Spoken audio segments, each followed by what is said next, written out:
Let's go. Okay, hi. Welcome to chapter 6 of Shaar, Yichud, Emunah. So before we move on, I just want to kind of go back and do a chazorah, a little bit on basically what we're doing here in this amazing sefer that for those of us who working through it, it definitely feels like deep and special. But what exactly is the topic of it? What is it grappling with? What's going on with this? So the topic is Shaar Yichud Ve'emunah, and it's basically talking about what is it that we're believing in? We know we want to believe in God, but what is this God? What is this force of that we call God that we're believing in? And how does the universe, how does the world fit into that construct of what God is? So the Tanya, this part of the Tanya starts off and it talks about the importance of how we educate our young, and basically that they should love Hashem and they should respond to Hashem with love and fear. But it's not quite so easy to come to love. Tzaddikim get that love of God almost as a gift, but the rest of us have to work on it. And the Tanya suggests that if we meditate on certain ideas, we'll come to that love of God. And the topics that the Tanya recommends that we meditate on are how our very life force is God. We are God, really. God is us. Our very life is God within us.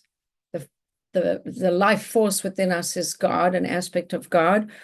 And that God has intervened in our history and taken us out of Egypt and is involved in all the minutiae of our lives. And then the Tanya kind of goes more into what is this force or this power that we speak about as God. And it talks about two different names of God. There's the name of Havaya, the Yud K Vav K name of God, which is an aspect of God that is constantly creating the world at all times. And if that creative force would stop even for a moment, the world would cease to exist. So we have that aspect of the Yud K Vav K name of God, which is connected to I was, I am, I will be. It's a force of a creative force that is all the time breathing into the world and bringing the world, constantly recreating the world and bringing the world from a state of ayin to yesh, from nothingness to somethingness. And the metaphor and the illustration that is used to convey how Hashem is creating the world at all times is this idea, and it's not really a metaphor, it's more than a metaphor, but it is metaphorical as well, is this idea that Hashem, who doesn't have a mouth, but Hashem is articulating through his speech the world into being. And he's constantly speaking the world into being, which, because we created in the image of God, it means that we can reflect on the fact that we are godly as well, because we have God within us. We're an extension of God in this world, in the lower world. We also constantly creating our reality through our speech, through the way we articulate and speak about our experience, how we use our speech to describe experience, how we use our speech to learn Torah, and how we use our speech to daven. So we creating and giving life and giving words to our experience, just us all the time using our own power of speech. So that's one aspect of Hashem as a creative force that's articulating through his speech, which takes the shape of the 22 letters of the Aleph base. And then we said that as much as there's this name of God, Havaya, the creative force of God, the force of God that is very expansive and kind of the epitome of kindness, because it's a giving force and a bestowing force and a force that's identified with shefa and abundance and God's desire to give and make and create, which is connected to Chesed and a masculine energy, so to speak.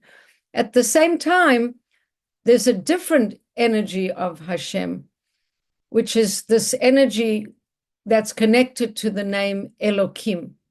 And the name Elokim is a withholding or a restraining force.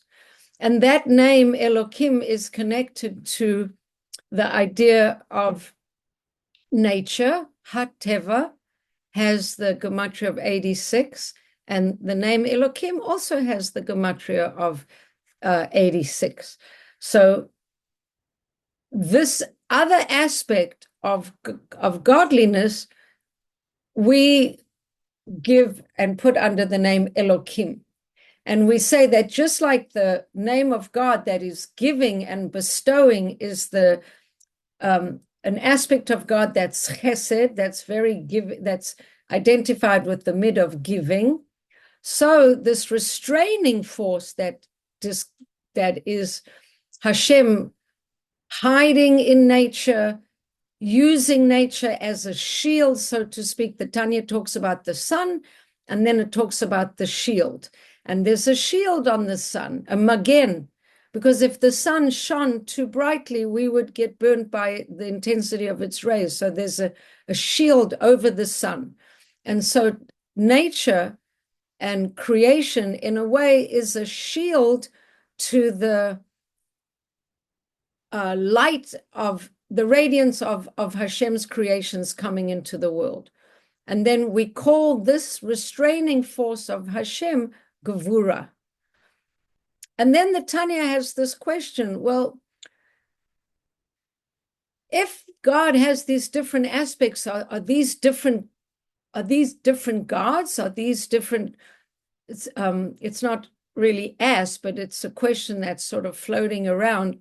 Are there different powers in the world that are giving forth to this Chesed energy and this Gevurah energy? And then the Tanya says, no, these are both different aspects of God. They're both different aspects of God. God can be giving and he can be holding back. And then last week in chapter 5, we actually discussed how he's giving and holding back at the same time. That God, this creative and restraining force that we call God, is simultaneously giving and holding back at the same time. So he's simultaneously breathing with his holy mouth, let's say, holy breath, breathing energy into the world through his speech, but at the same time, that speech has ways of limiting itself. And then it spoke about in last week's Tanya, chapter 5, it spoke about the 5 parts of the mouth, the lips, the teeth, the tongue, the larynx, and the palate. And just if you imagine a sound of an articulated sound, I'll just make one up like ooh or ah, that sound gets cut off in 5 ways. With a mem, which is lips, a nun, which is the tongue going up to the palate, tzadik, you kind of opening the lips bigger and you're sort of behind the teeth, tzadik. And then there's tzadik, mem, nun. There's ches, which is in the larynx. And so we spoke about these. Did I get them all? We spoke about the 5 letters that stop this flow of breath. So mem, nun, tzadik. Oh, and pei. There's also the pei, which is the mouth. So which means mouth, but it's actually all of those letters are connected to parts of the body as well, which is kind of interesting. A nose, an arm, fingers, a mouth, and a hand. We didn't speak about this last week. Ches is 5, it's the hand. Pei is the mouth. Tzadi are the fingers. Nun is an arm, and Mem is a nose. But I'm not quite sure. I'm not going to go into that now. But basically, those 5 letters are 5 ways that Hashem stops the flow of his energy. And then we said last week that this paradox of reality, that Hashem can simultaneously give forth, let's say, operate from his Chesed persona, and at the same time be a restraining persona, a Gevurah persona. The fact that these 2 things can exist at the same time is an absolute wonder, that it's almost impossible for us to understand how that can be. And it says that, and it's interesting to me generally because, and I've said this many times, that one of my teachers has expressed that the skill that we need to master moving forward into a messianic headspace is this capacity to cope with and function in a realm of paradox, that things can be seemingly opposite and yet can be true at the same time.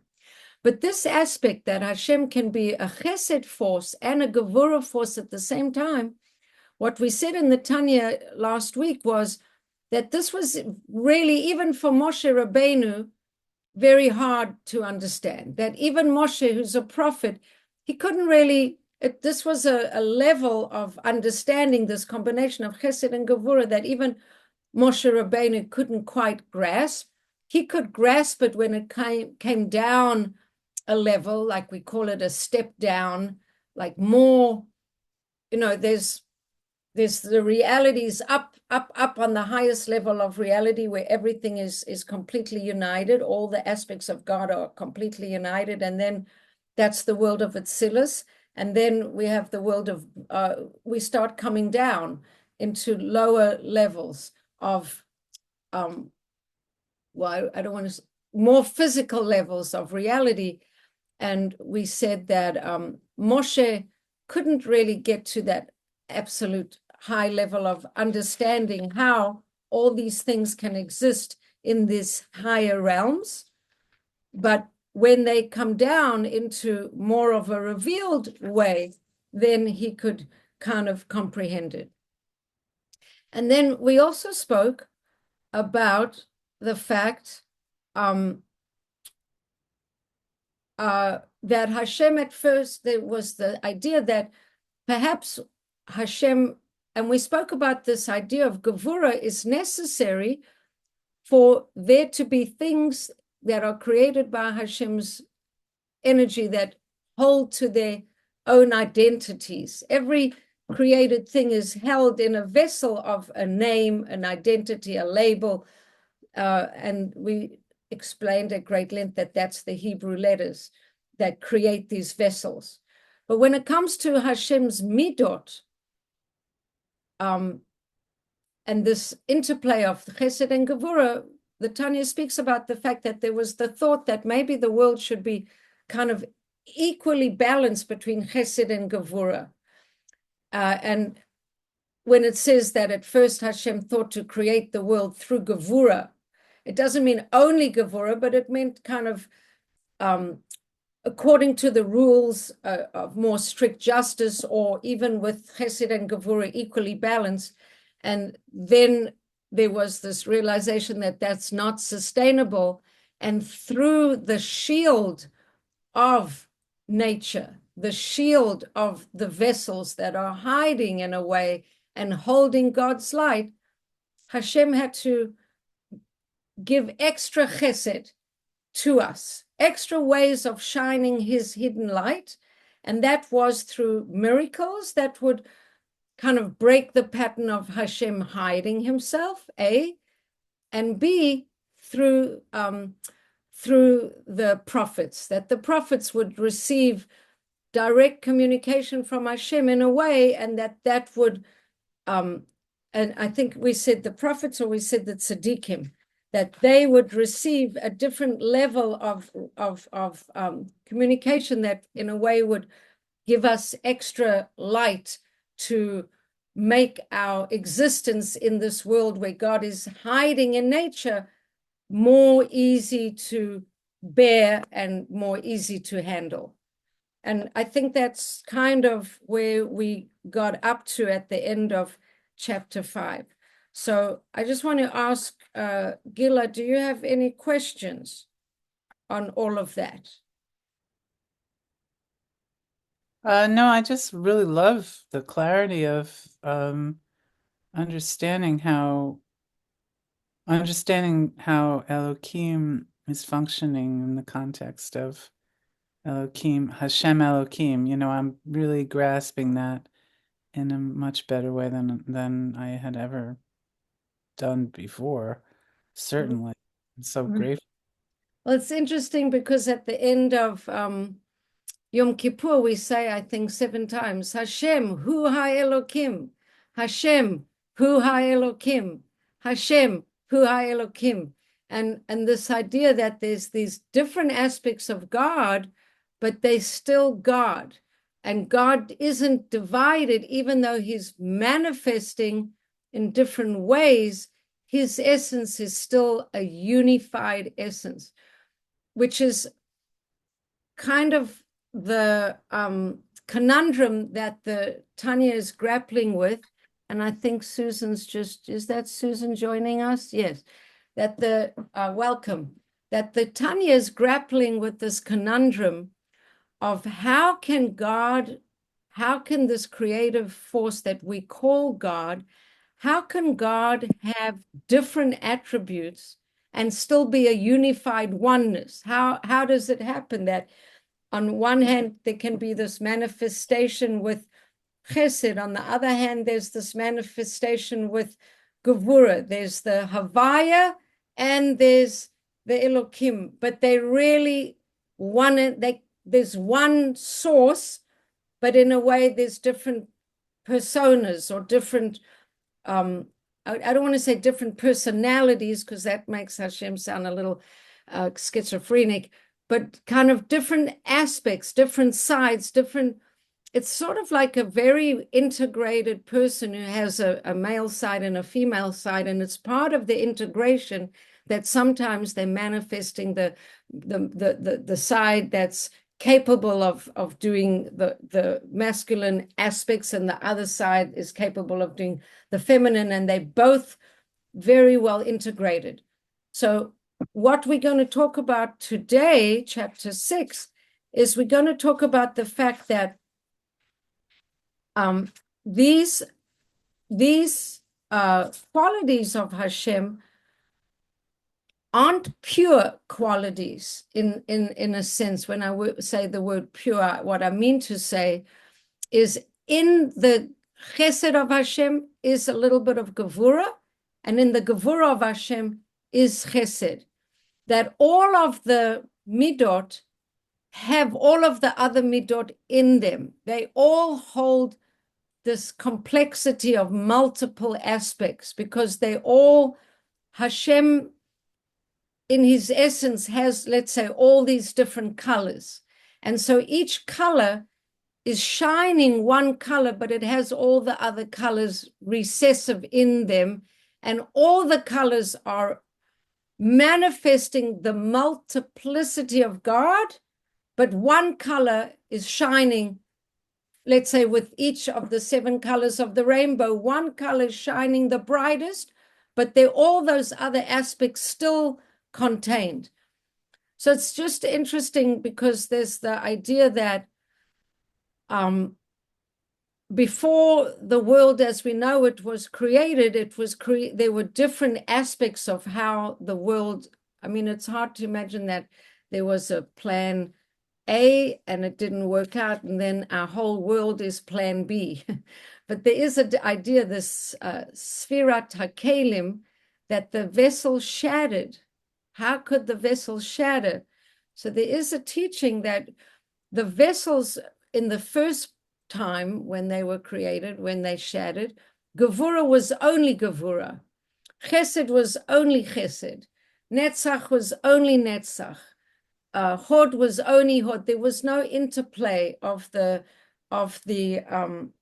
Sphirot, and they couldn't endure. They kind of they burst, they shattered, because there was no flexibility. There was no conversation, let's say, between the Sphirot. And it's also it's compared, I think, when the progeny of Esav and the progeny of Yaakov. It's a vague memory, and I don't want to misquote it, but I think Esav, there were 10 kings, 10 descendants from Esav, but they were all compared to these Sphirot that were absolute. They were very rigid, and I think they didn't, they died out, or they didn't stay in the world, these 10 descendants of Esav.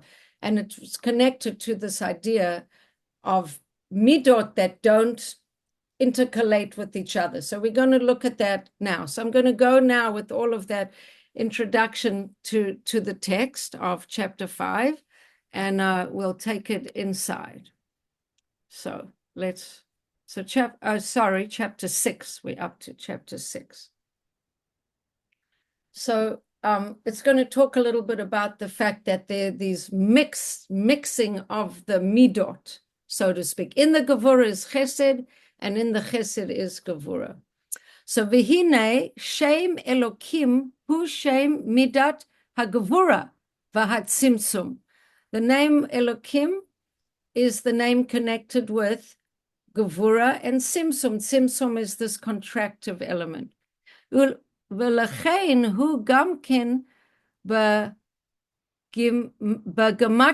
hateva.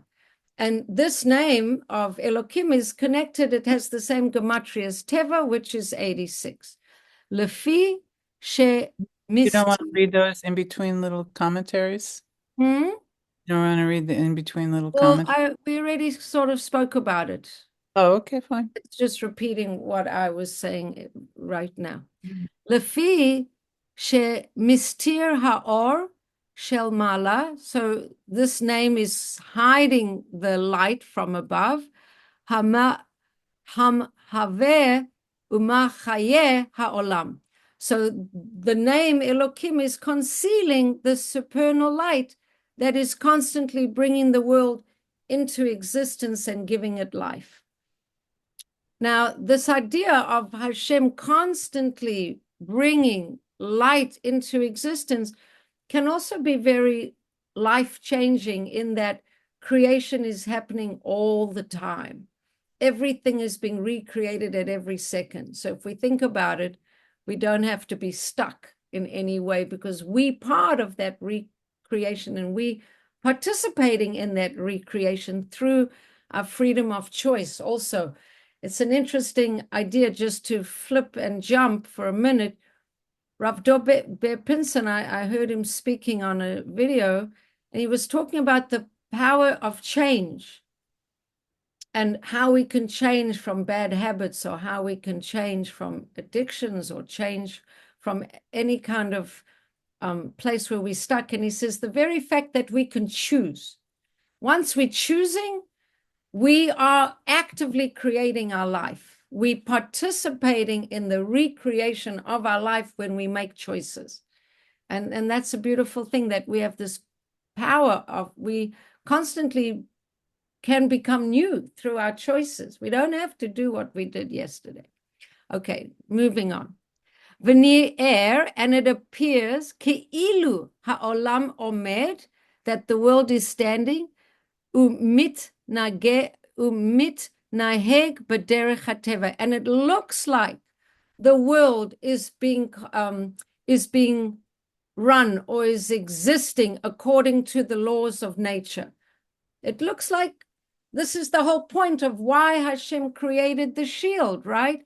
He created the shield so that it should hide how present he is, so that we should have the illusion of separateness, right? That's why he did it. And also he did it so we wouldn't be overwhelmed by his light and his presence. So I'm just going to say that Chassidus explains the word teva, nature, having a number of meanings, including entrenched and submerged. That means that the laws of nature are so entrenched in creation that we don't feel how things can be different and how it's constantly being renewed. Just like as an object is constantly, when it's submerged and concealed in the water, the divine life force is submerged and concealed within creative things. That's an interesting extrapolation of the word teva, which is very beautiful. And all of this hiding, all of this shielding that we're talking about, V'Shem Elokim Zeh, this is all part of this name Elokim. Whom again, it's a shield, V'Nartek L'Shem Havaya. And it's a sheath, a shield and a sheath for the name Havaya. Now, this name Havaya, if we really tune into this dynamic, creative, timeless, past, present, and future, one thing. There is no past. There is no future. There's just the ever-present now, which extends and expands, and time is only a construct in Teva. But in the name of Havaya, there's I am, I was, I will be. There's no limitations of time. Whenever we speak about Havaya and the power of Havaya and the energy of the name Havaya, we have to understand that we made up of godly stuff. We B'Tselem Elokim. So that capacity of us to be renewing and refreshed and like a fountain, like ever replenishing energy, that's what we get when we plug into that divine aspect of our nature, to be like a fountain, replenishing, energized, new ideas, creativity, new ways of being, not stuck and kind of brittle and fixed, right? That's one of the aspects of it. So this name, Elokim and Teva, is a shield for the name Havaya. And what's this name Havaya? Laha'alim ha'or v'hachayot hanimshach mishem Havaya umahave me'ayin leyesh. What is this name Havaya doing? This life force that's coming from the name Havaya and bringing things into creation from nothingness to somethingness. This is the purpose of the name Havaya. The name itself meaning to bring into existence. This is the life, the light, and the life force that gets concealed by the name Elokim. Why?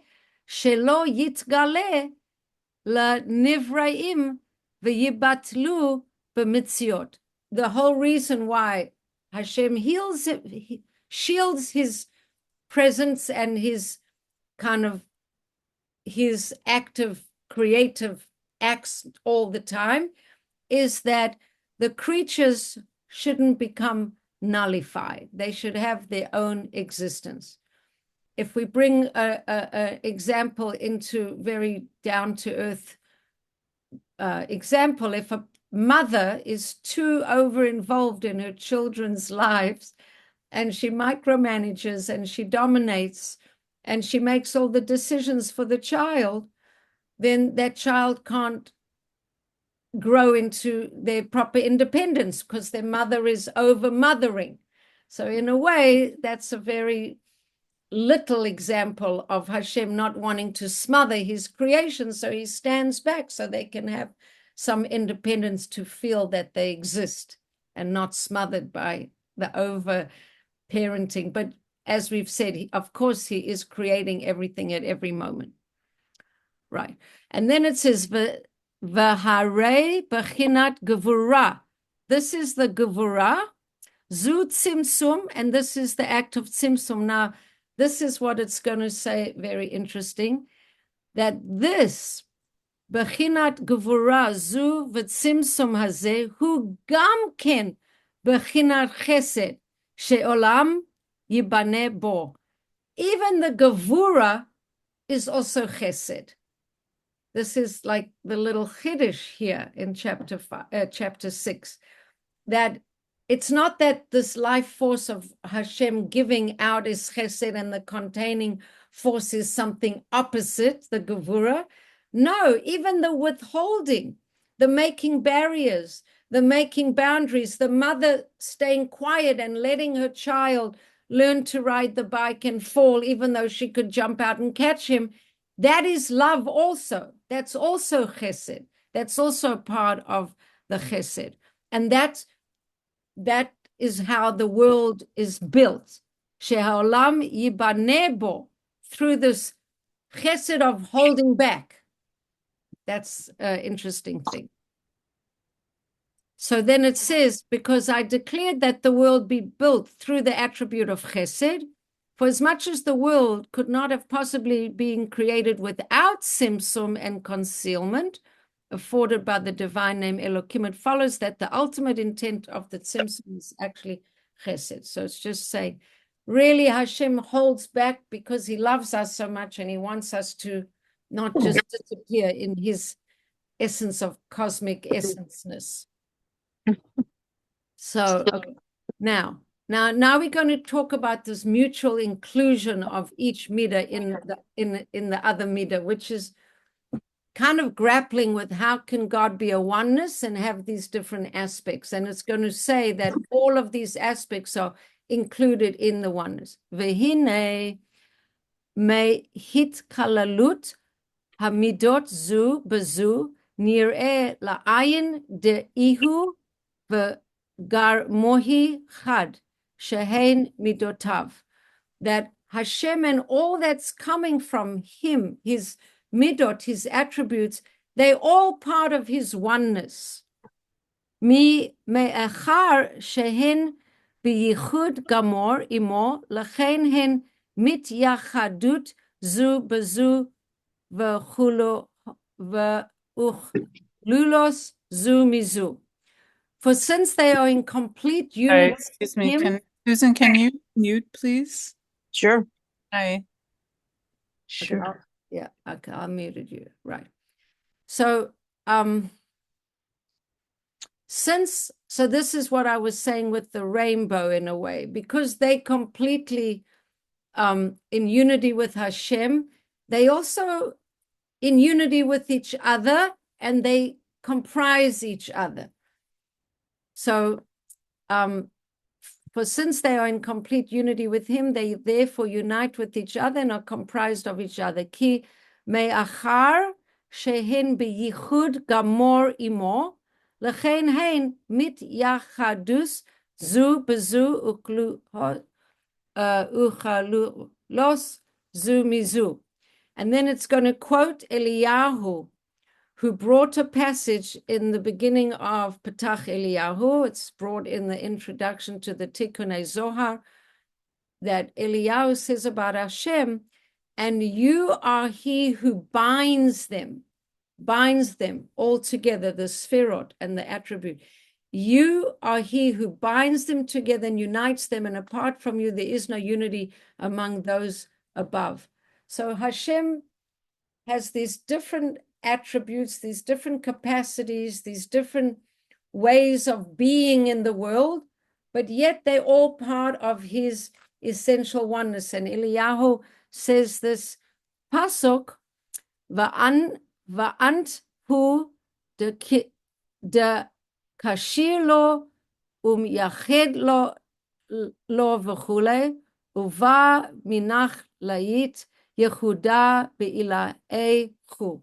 So he and all of his attributes are one. Jill, do you want to read this little paragraph? Because the Alter Rebbe. The Alter Rebbe will say a little later that since the divine name Elohim, signifying the attribute of tzimtzum and concealment, is one with the name Havaya, it follows that the concealment brought about by the name Elohim is not a true concealment, for an entity cannot conceal its own self. Created beings are therefore absolutely nullified in relation to their source. Okay, so I'm going to try and explain this. Hashem makes it appear to us that he's hiding himself, and we can have the illusion that he's sort of withdrawn or hiding or separate from us. But that is not an illusion that is true for Hashem. For Hashem, he's completely with us and invested in us and merged with us and merged with creation.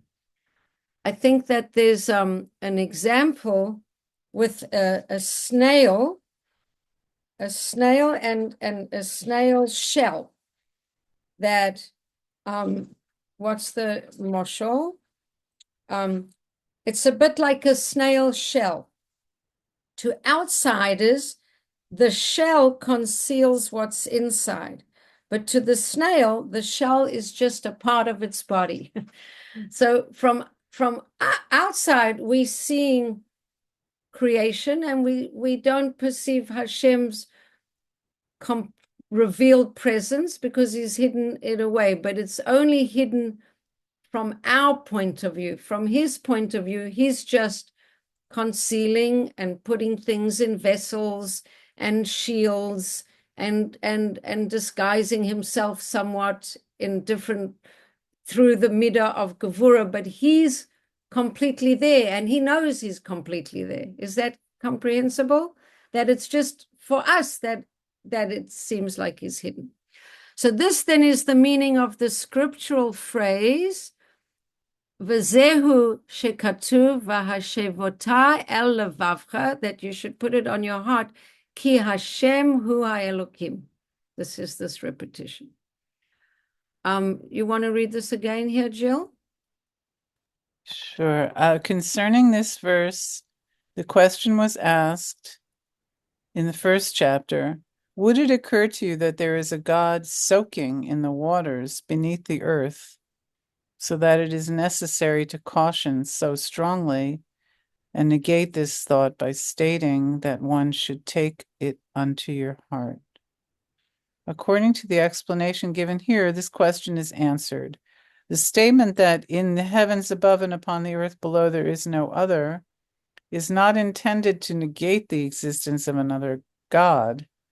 Rather, the verse is telling us that there is nothing else besides God. He alone enjoys true existence. Everything else is totally nullified in relation to him.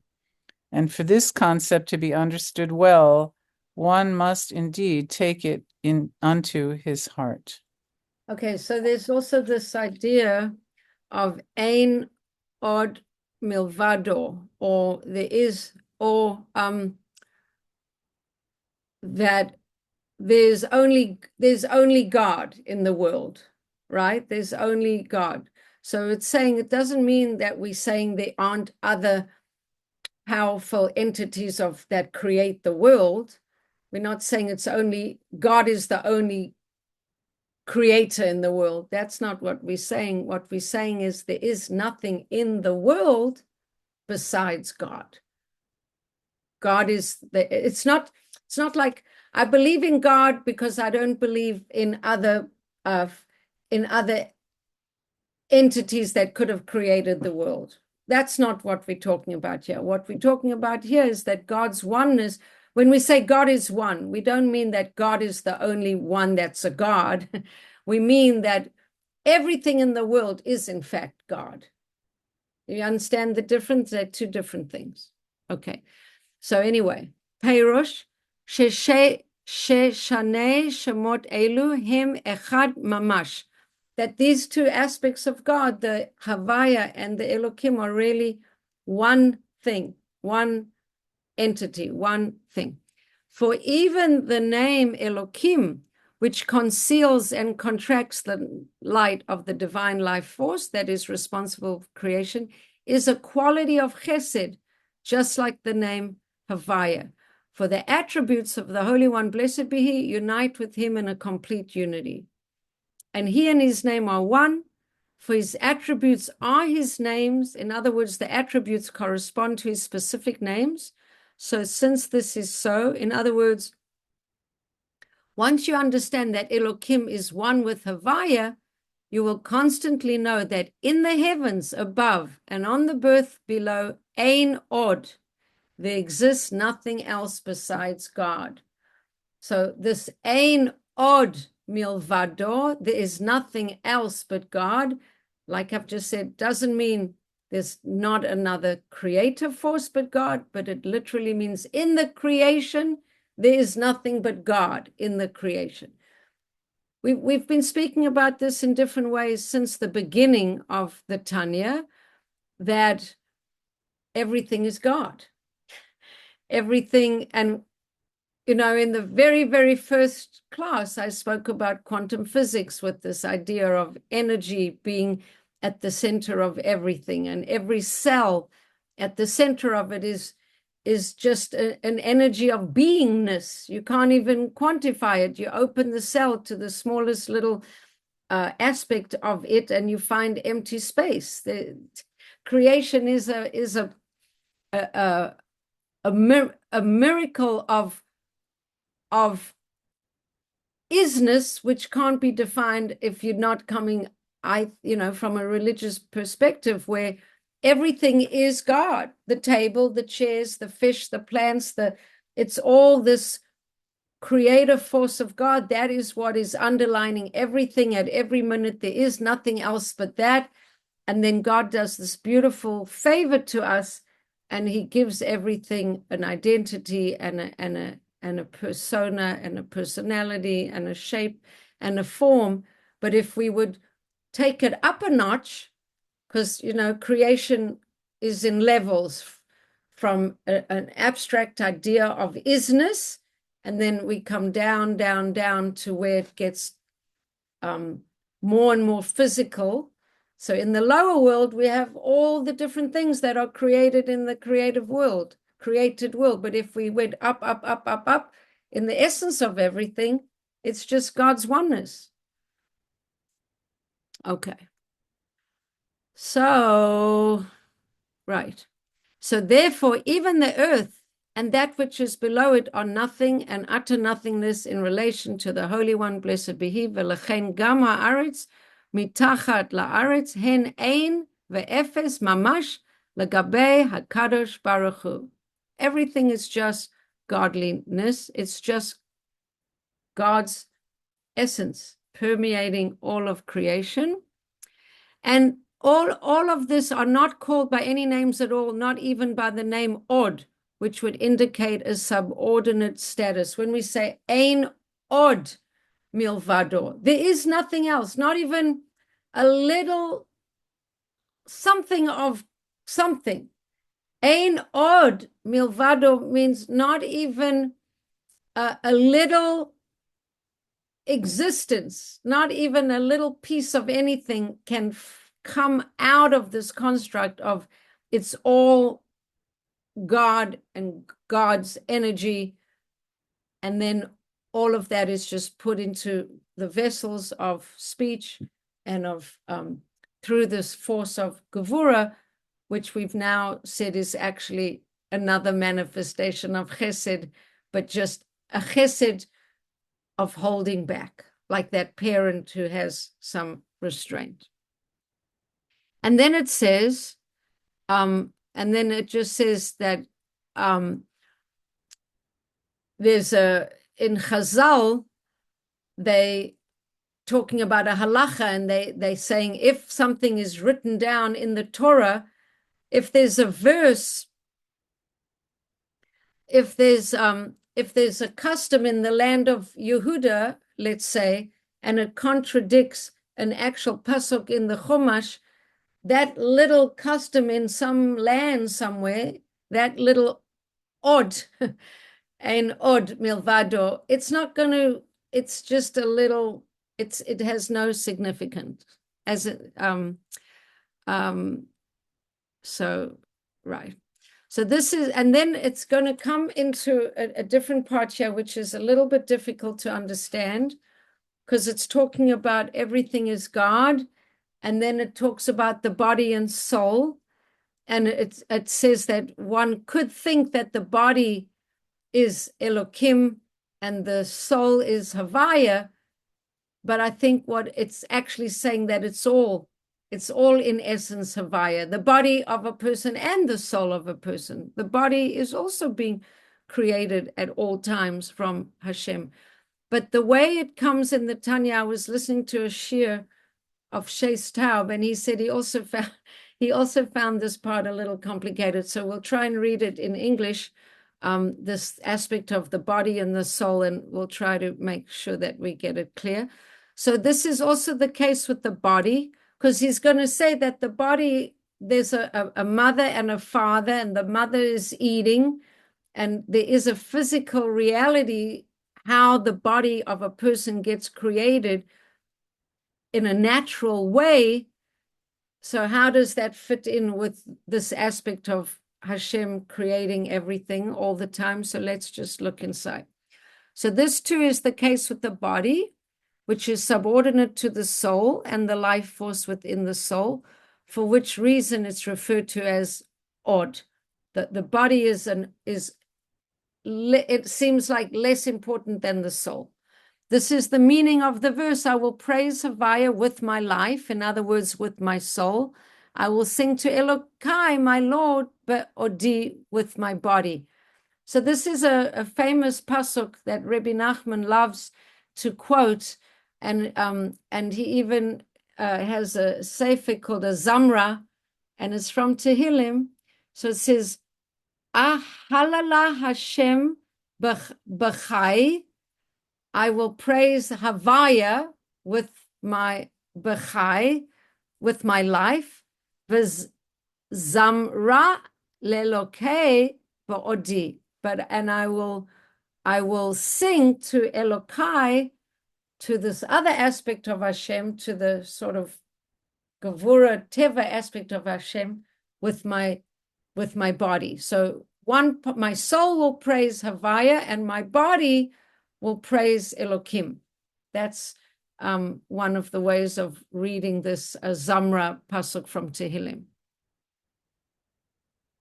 For the life, the soul is coming from Havaya, and the Od, which is the body, is subordinate. It's from the name Elokim, because the body is the physical part, and in the body, Hashem's life force can be hidden in a way that it doesn't get hidden in the soul. For the soul does not bring the body into existence, yesh mi'ayin, it only provides it with life. The body is therefore called Od, secondary to the soul, inasmuch as the soul that provides the body with life.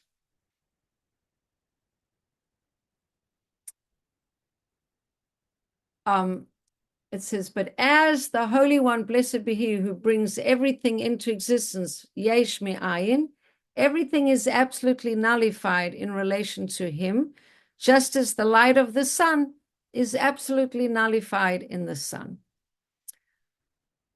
So then it says, Ulechein, hutzarich hakatuv lahazhir v'yadata hayom v'hashevota el levavcha v'gomeh. That's why the Torah says, know this day and take it into your heart, that in the heavens above and on the earth below, there is nothing else but Hashem. So what the Tanya is trying to get us to do is to walk around in a state of wonder that we're living in God's breath, God's voice, God's articulations, that everything outside our window, everything inside our window, everything, our body, our being, it's all emanations of His holy force, and that we should really live with that consciousness. And if we really lived with that consciousness, how would we be? And then it says, Shelo ta'ale al da'atcha shehashamayim v'chol tzava'am v'ha'aretz u'muluah hem davar nifrad bifnei atzmo. It shouldn't enter your mind that the heavens and everything in the heavens and the earth and everything that's created in the earth are separate entities, that they're not connected, and then that you shouldn't think that any of them are separate in any way from the Creator. Because why? HaKadosh Baruch Hu mamalei kol ha'olam. Hashem is filling all of the world. Kehit lavshut haneshama beguf. He's filling the whole of creation the same way that a soul is sort of invested in the body. And mashpia koach hatzomeach ba'aretz, and he's causing the flow of the vegetative force into the earth. This is the life force being revealed in the earth.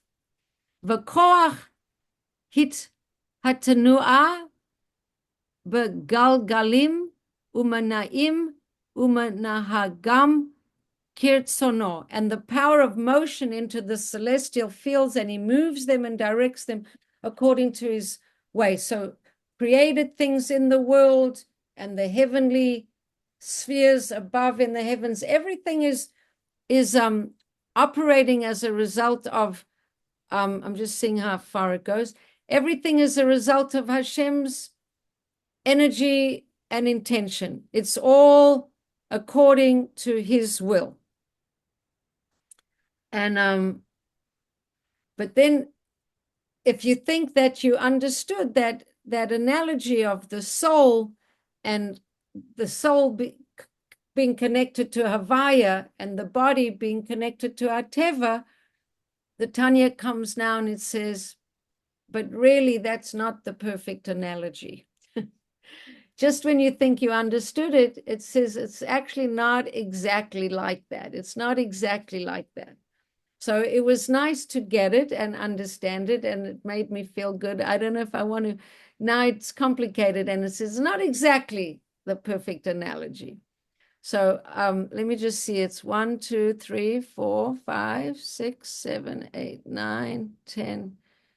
It may be a little bit too much to do, because we already came to the end of the hour.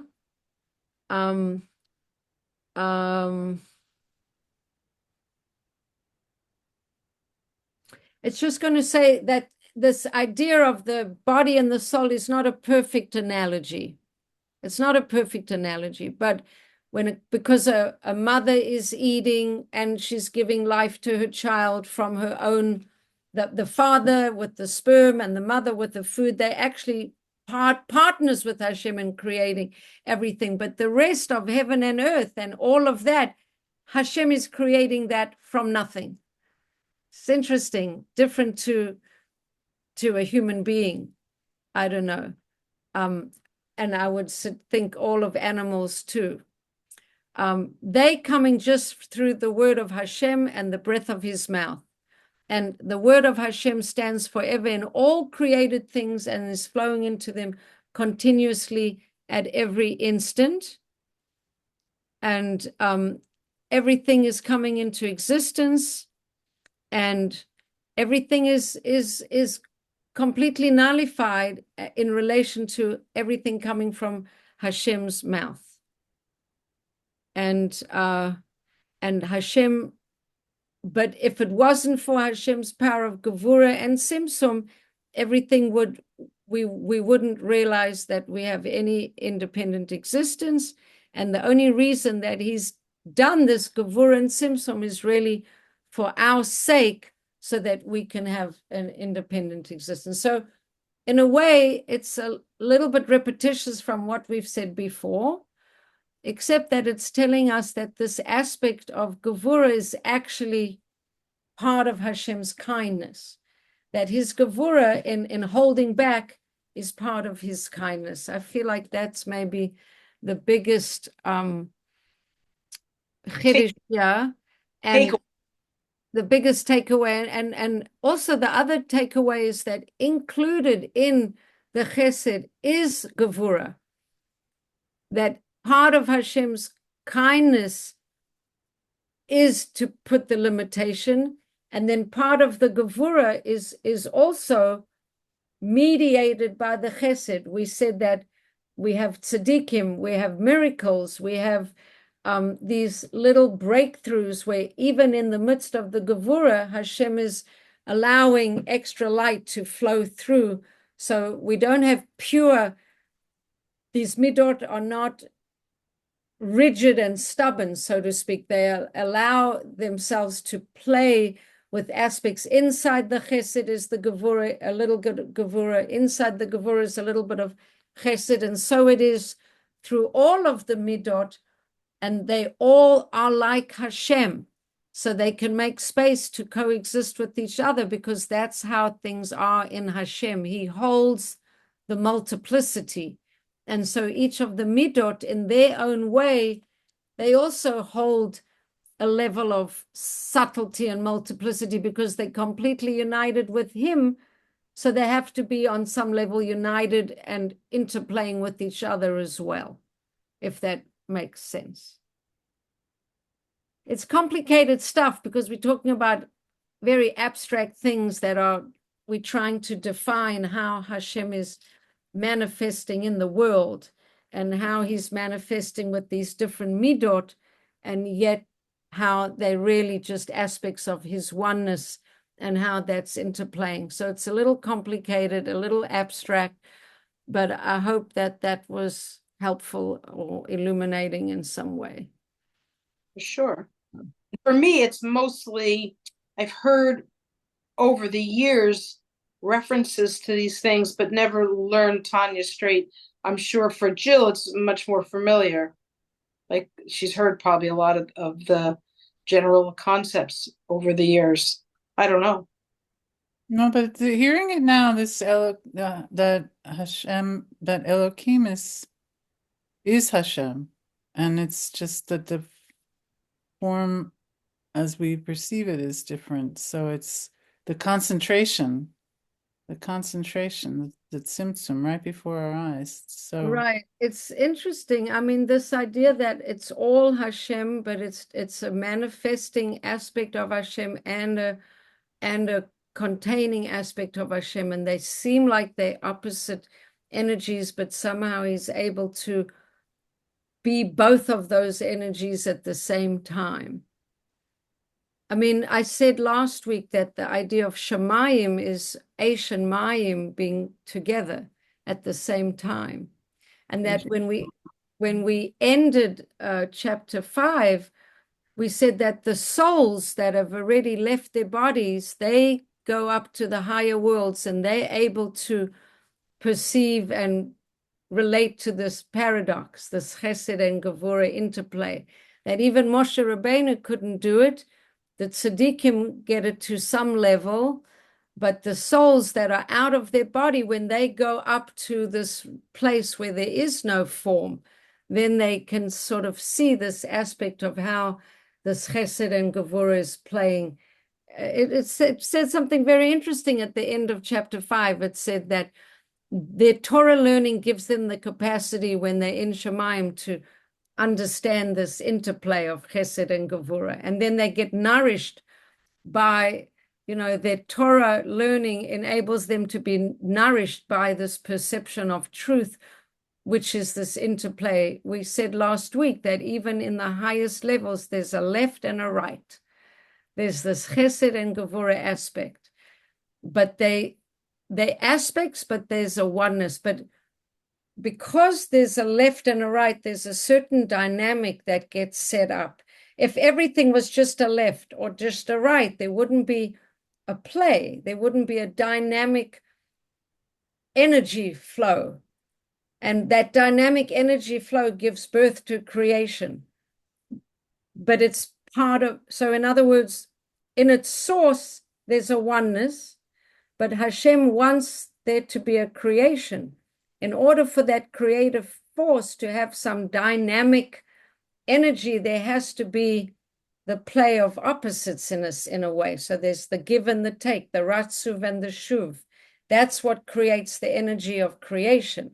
Otherwise, there would be a staticness. You understand what I'm saying? Makes me think of the elections and the different candidates and the energy and the opposites and the poles and the this and the tension and the energy and just. Well, it's interesting if you think about it. If you think about a child who's growing up in a home where they get everything that they want, they just get.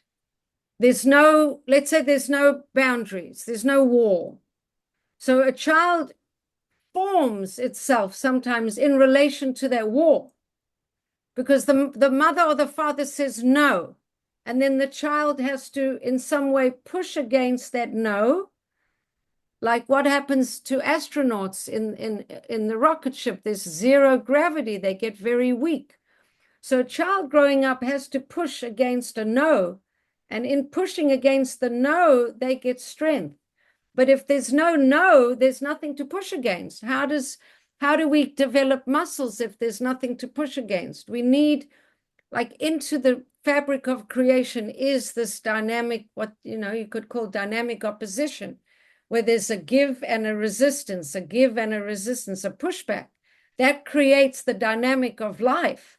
And that's how we get spiritual muscles. And that's how we get everything. We get all of creation moving back and forth. So even in the highest realms, we learned in chapter 5, even in the highest realms, there's a left and a right. Remember, we said there's a left and there's a right. There's this Chesed and there's this Gevurah. There's this play. I give the energy, but I hold it back. I give, but I hold back. I give, but I hold back. That's where the energy of creation comes. And so the way it manifests into the world is light and vessel, light and vessel, revelation and concealment, revelation and concealment. How exactly it works, we don't quite know. But as the creation story moves from an abstract in the higher worlds and it comes down into the world of reality that we know, into the world of asiya, action, the way it is that we have life objects that are wrapped in little vessels, bodies, or creations, different shapes, sizes, and names. Those are little packages of godly energy wrapped. This little vessel. The down we go, the more tightly wrapped the package. The higher up we go, the more translucent the package, right? And so on the upper realm, we don't need any package at all. It's just this little vessel, this little package has to say goodnight. yes. That's fine. That's fine. Even think straight. It was wonderful, and I'll catch the first half, which is probably a review, right? Yeah, but it was good. It was a little bit different than the way we said it before. Because you send it out, I appreciate that so much. Okay. Forgive me. Good night. Thank you very All much. the best. Okay, all the best.